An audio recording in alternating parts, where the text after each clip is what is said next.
Lebaran tahun ini terasa spesial lantaran mudik kembali diperbolehkan. Para perantau pun kini berbondong-bondong kembali ke kampung halaman demi melepas rindu dengan sanak saudara. Begitu juga dengan Nanda Anjas Yuliansyah, 26 tahun.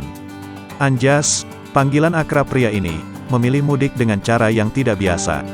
Ia bersepeda dari rumahnya yang berada di Tangerang, Banten.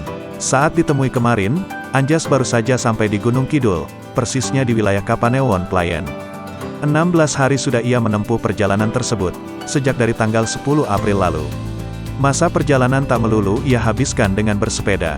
Saat malam datang, ia memilih beristirahat di kota-kota yang disinggahi, di rumah kenalannya yang menetap di kota tersebut. Anjas mengaku bisa menempuh jarak rata-rata sampai 100 km atau 10 jam perjalanan sebelum berhenti untuk singgah. Sebisa mungkin, ia tiba di tempat tujuan sebelum hari gelap. Sebabnya, ia merasa malam hari bukan waktu yang ramah untuk bersepeda. Apalagi ini baru pertama kalinya ia menempuh jarak sejauh itu.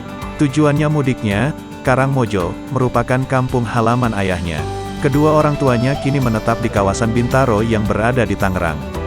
Anjas mengaku kedua orang tuanya sempat melarang keras keinginan putranya tersebut.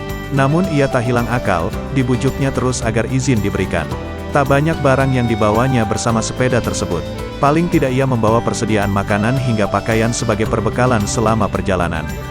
Pekerja harian lepas di bidang kreatif ini mengatakan ia memilih bersepeda lantaran ingin merayakan bisa kembali mudik. Sebab selama 2 tahun terakhir, ia nyaris tak ada waktu untuk pulang karena kebijakan pandemi COVID-19.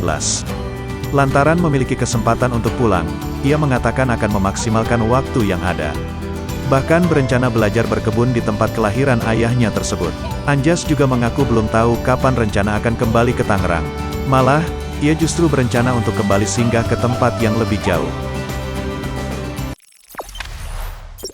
Jangan lupa subscribe, share, komen, dan like ya!